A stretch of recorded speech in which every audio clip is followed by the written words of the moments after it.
Hi, I'm Christine, and I live in Brighton Hove, and I'm bipolar. I was diagnosed not until I was in my 40s, and I guess I'm here today because I kind of wanted to talk about the importance of having LGBTQ specific services for people with mental health issues. I feel that people with mental health face a lot of issues, face a lot of discrimination.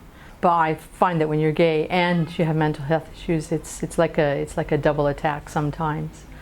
You know, people can be really off with you because you're gay, and then they're even more off with you because you've got a mental health issue. And the thing you need most when you've got a mental health issue is support and compassion and understanding from people. So I'm going to talk more about my own personal story. You know, I met someone, I fell in love, and I had a wife for 18 years, and about 11 years into our marriage and our relationship, she was diagnosed with cancer, and her name is Chrissy, and Chrissy was my rock.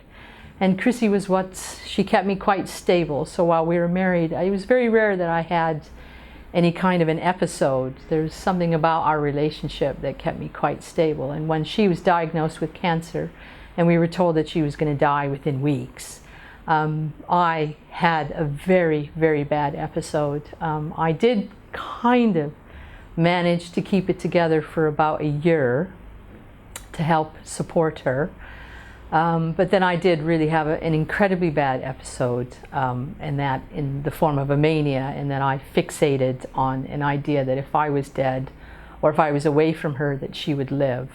So I left and I tried to commit suicide. And I happened to mention it to a friend who said that maybe I should tell my GP that this is where my mind was. So I spoke to my GP about it, and my GP was very dismissive of what was going on in my life at that moment. Wouldn't recognize that I was in a married relationship. Marriage wasn't yet legal in this country. When we moved to Brighton, not long after this, a friend of ours down here, who I confided in that, again, I'd been trying to kill myself, said that maybe you should talk to these people at this charity called MindOut, just to see if maybe they can help. And my life completely changed. I was given an advocate. He came to a doctor's appointment with me, and immediately the doctor completely changed and suddenly wanted to help me and suddenly listened to me and sent me for an evaluation. And this is how my bipolar diagnosis came out. Through the charity, they not only the advocacy service, but I was put in you know, I wanted to be in, but I was able to join their Out of the Blue group, which is for people with mental health issues and suicidal distress. And that just taught me loads and loads of ways of coping, so that for the next year and a half, I was able to support my wife and be there for her as we went through that trauma. Unfortunately, I lost my wife. But I continue to use the LGBTQ mental health services that we have in Brighton Hove, that is MindOut, and seek out other services like that for continued support.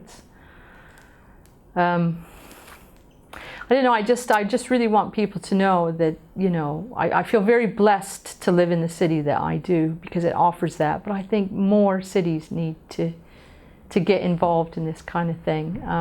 You know, they say 1 in 4 people suffer a mental health issue at some point in their life. And I know the statistics for gay people are even higher.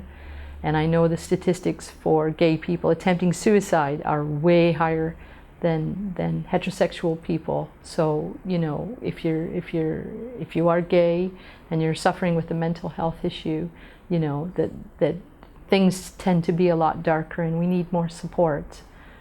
Because of the prejudice that we suffer already and the isolation. I hope this helps people.